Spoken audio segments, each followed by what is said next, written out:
Hi friends, today's video is for all the singers out there. If you are learning music but you are not very satisfied with your progress, if you feel you are moving slow or you are feeling lost or you're not sure what exactly is going on, then today's video will give you a lot of clarity. Today I'm going to share with you 4 big truths that are going to transform your singing and transform your approach towards music itself. And everything that I'm going to share today is from my own experience. Because I have had my share of struggles with singing a few years back, and I would say that in the last 4 to 5 years, I have very seriously been practicing certain methods, certain techniques to develop my singing, and I can see a clear transformation today. So if I can do that, so can you, right? So I'm very happy to share some of my experiences and help you realize what are the main things you have to focus on to elevate your singing. So let's jump right in. I'm Pratibha Sarathy and you're watching VoxGuru's YouTube series. If you enjoy our videos, please hit that subscribe button and don't miss any of our updates. Stay tuned.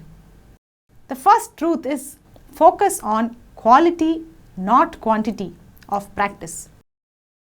Now many of us practice for 1 hour or 2 hours a day, right? But just because we are putting in that 1 hour does not mean we are making progress. What do we do during that 1 hour? How do we structure our practice? How focused are we throughout that 1 hour? Are we having a lot of disturbance or distractions? Or are we completely focusing on our practice? Are we listening to each and every note that we are singing? How are we correcting our own mistakes?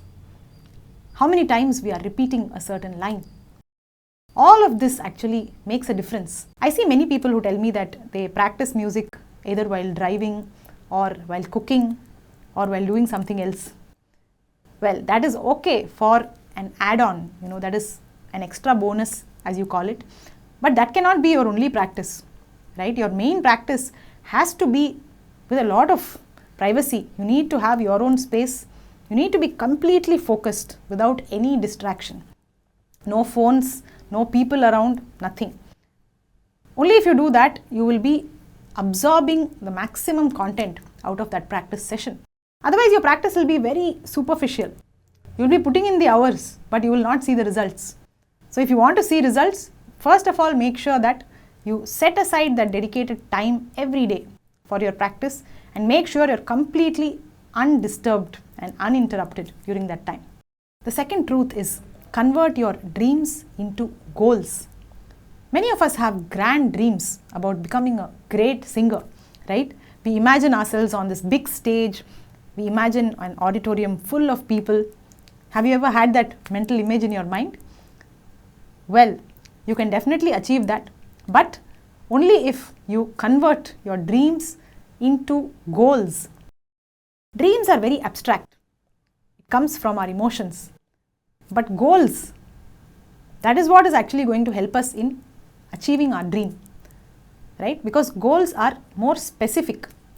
They clearly tell us what we need to learn, what we need to practice, and what should we achieve within the next, say, 3 months, right? You have a clear plan in place when you set goals. So make sure throughout your musical journey, you are setting these small goals and you are working hard to actually achieve these goals.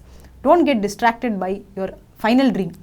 Sometimes dreams can make us very, very impatient and restless. You will keep thinking, oh God, I want to perform on that stage. Why am I sitting and practicing vocal exercises? I want to sing very difficult songs. So you will start getting distracted in this manner. Okay, so for some time you have to set that dream aside. You have to focus on your goals and just work towards your goals without thinking about anything else. The third truth is face your failures. All of us have failed at some point of time in our musical journey. Nobody gets it right the very first time, right? But you need to have the strength, you need to have the maturity to actually accept your mistakes. You need to face it head on. I see many students who are not ready to accept any kind of criticism about their singing, even if it comes from a very good teacher, right? So that is a very, very dangerous attitude to have. If you expect that your teacher will always be encouraging you, motivating you, and not giving you any negative feedback, that means you're not going to make any progress. Progress happens only when the teacher criticizes you, only when she says, hey, this thing is wrong. You have to sing it like this. She has to say it openly. She should be very frank with you that, hey, this is not good. What you're singing does not sound good. You should be ready to hear the real feedback. That is how my teachers have taught me, and I'm very, very grateful that they did not mince words. Right? You should not expect a very sugar-coated feedback, where we are diplomatically trying to tell you something and the reality is something else. That should never happen. You should be ready to take the frank feedback, and you should have the strength to actually handle it, and you should motivate yourself to work on it and improve it. Because if you improve, your teacher will give you positive feedback, and that will also be very, very honest. Okay? So please develop that courage, develop that strength to accept your failures head on and work on it to improve it. And last but not the least, repetition is key. Now when you're learning a new song or a new exercise, how many times do you practice it? Usually we practice it until we get it right and then we stop. That is one big mistake that you should not make. Once you get it right, that is where your practice actually begins. You have to practice it so many times that you never get it wrong.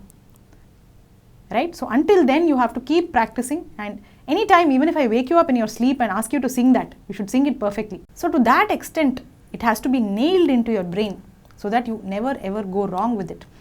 I see many students who are very, very bright, very fast at grasping things. If I teach them a song, they will learn it so quickly. Any gamaka that I sing, they will repeat it perfectly. But they are not able to retain this information for long. Let's say next week I meet them again and ask them to sing that song. They will keep missing certain nuances. They will make mistakes because they have not done enough repetitions.